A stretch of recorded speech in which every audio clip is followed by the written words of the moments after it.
আগামী জাতীয় সংসদ নির্বাচন সামনে রেখে ব্যস্ত সময় পার করছে বিএনপি। একদিকে ভোটের মাঠে জয়ী হতে যোগ্য প্রার্থী বাছাই চলছে জরিপ, অন্যদিকে নিজেদের পাল্লা আরো ভারী করতে দফায় দফায় বৈঠক করছে বিভিন্ন সংগঠনের সাথে। এরই অংশ হিসেবে এরই মধ্যে ধর্মভিত্তিক ইসলামিক দল ও সংগঠনের সঙ্গে যোগাযোগ বাড়ানোর উদ্যোগ নিয়েছে দলটি। এর মধ্য দিয়ে জোট কিংবা নির্বাচনী সমঝোতার বিষয়টি আরও স্পষ্ট হতে পারে বলে মনে করছেন দলের হাইকমান্ড। সংশ্লিষ্ট সূত্র বলছে, ইতিমধ্যেই খেলাফত মজলিস, বাংলাদেশ নেজামে ইসলাম পার্টি সহ বেশ কয়েকটি দলের সঙ্গে বৈঠক করেছে বিএনপি। তবে সাম্প্রতিক সময়ে কওমি মাদ্রাসা ভিত্তিক সংগঠন হেফাজতে ইসলাম, মাদ্রাসা শিক্ষক কর্মচারীদের সংগঠন বাংলাদেশ জমিয়াতুল মুদাররিসিন ও সারসিনা পীরের সঙ্গে বিএনপির নেতাদের বৈঠককে গুরুত্বপূর্ণ হিসেবে দেখা হচ্ছে। এর কারণ, সংগঠনগুলোর নির্দিষ্ট ভোট ব্যাংক রয়েছে। এইসব সংগঠন আদর্শিকভাবে জামায়াতে ইসলামের বিরোধী হিসেবে পরিচিত। পর্যায়ক্রমে আরও ইসলামী দল ও সংগঠনের সঙ্গে বিএনপির বৈঠক করার কথা রয়েছে।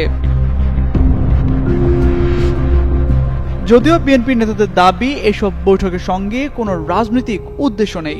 তারা বিএনপির চেয়ারপারসন খালেদা জিয়া ও ভারপ্রাপ্ত চেয়ারম্যান তারেক রহমানের সালাম পৌঁছে দিয়েছেন।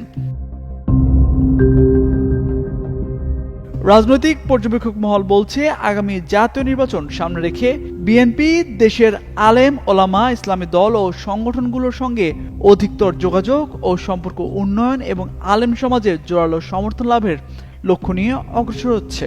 এরই পরিপ্রেক্ষিতে অরাজনৈতিক বৃহৎ ইসলামী শক্তি হেফাজতে ইসলামের শীর্ষ নেতাদের সঙ্গে বিএনপি স্থায়ী কমিটির দুজন নেতা তারেক রহমানের পক্ষ থেকে সাক্ষাৎ করেন।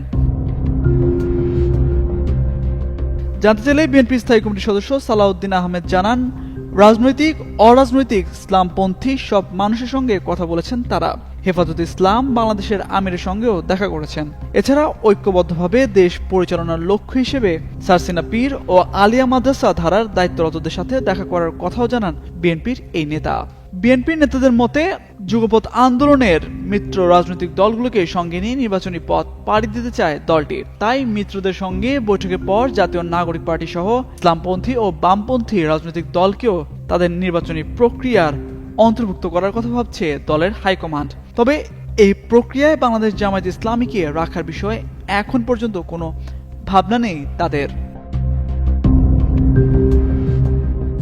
সবশেষ বৃহস্পতিবার রাজধানীর মহাখালীতে গাউসুল আজম কমপ্লেক্সে মাদ্রাসা শিক্ষক কর্মচারীদের সংগঠন বাংলাদেশ জমিয়াতুল মুদাররিসিনের নেতাদের সঙ্গে বৈঠক করেন বিএনপির স্থায়ী কমিটির সদস্য নজরুল ইসলাম ও সালাউদ্দিন আহমেদ।